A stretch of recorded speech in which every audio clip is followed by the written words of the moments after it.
Hi, guys. I'm going to read to you a book called Me, Jane. If we were in school, we would be studying this book. This is about a lady named Jane Goodall, who is one of my heroes. She went to Africa to study chimpanzees and their habits and to learn about the chimps. This is a book by Patrick McDonald. Me, Jane. And there is an actual picture of Jane Goodall when she was little with her chimpanzee, her toy one. Jane had a stuffed toy chimpanzee named Jubilee. That is who she's holding in that picture in the front of the book. Okay. She cherished Jubilee and took him everywhere she went. And Jane loved to be outside. There she is outside. See the birds and the butterflies and the birds in the tree, and she's taking Jubilee everywhere. She watched birds making their nests, spiders spinning their webs, and squirrels chasing one another up and down trees. There they go. And this is the first step in being a scientist, guys, is observing things. Jane learned all she could about the animals and plants she studied in her backyard and read about in books. Now, some of these drawings that you'll see are drawings that Jane actually did. There's Jubilee watching her. And see, she found shells and things. Now, this is a picture of her alligator society. She had a little club. Wild bird puzzle. She would make games for people. She did a pterodactyl wing and an eagle's wing. She wrote poetry. She made games, drew pictures. Here's an elephant's brain and a giraffe's brain and a human's brain. Okay? She did lots of research. One day, curious Jane wondered where eggs came from, so she and Jubilee snuck into Grandma Nut's chicken coop. There they go, climbing in the chicken coop, hid behind some straw, stayed very still.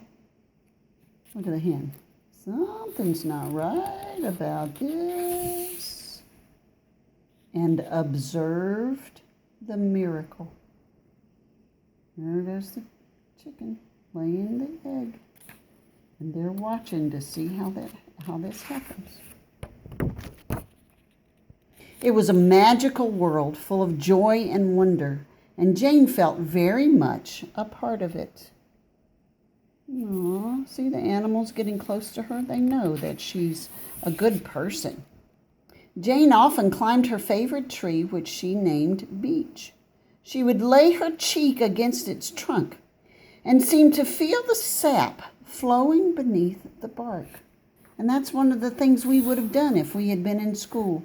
We would have found a tree, and you could have laid your cheek against it to see if you could hear the sap running. Jane could feel her own heart beating, beating, beating. And see, back behind it is a picture of a human heart. Okay? There she is with Jubilee. She's got her hand on her heart. She can hear it beating.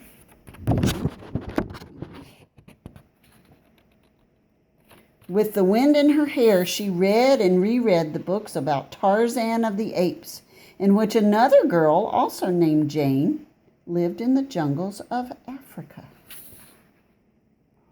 She has a very vivid imagination. Jane dreamed of a life in Africa, too. And there's a picture of a globe and the continent of Africa. You probably remember seeing that in the classroom. And there, her imagination has taken over her backyard. And she's seeing all the animals that she would see in Africa. A life living with and helping all animals. They're swinging from tree to tree. You see, Jubilee has taken on a life of her own. At night, Jane would tuck Jubilee into bed, say her prayers, and fall asleep. There she is, snoozing with Jubilee. To awake one day, there she is, all grown up, in a tent, to her dream come true. This is a picture of Jane Goodall with a chimpanzee.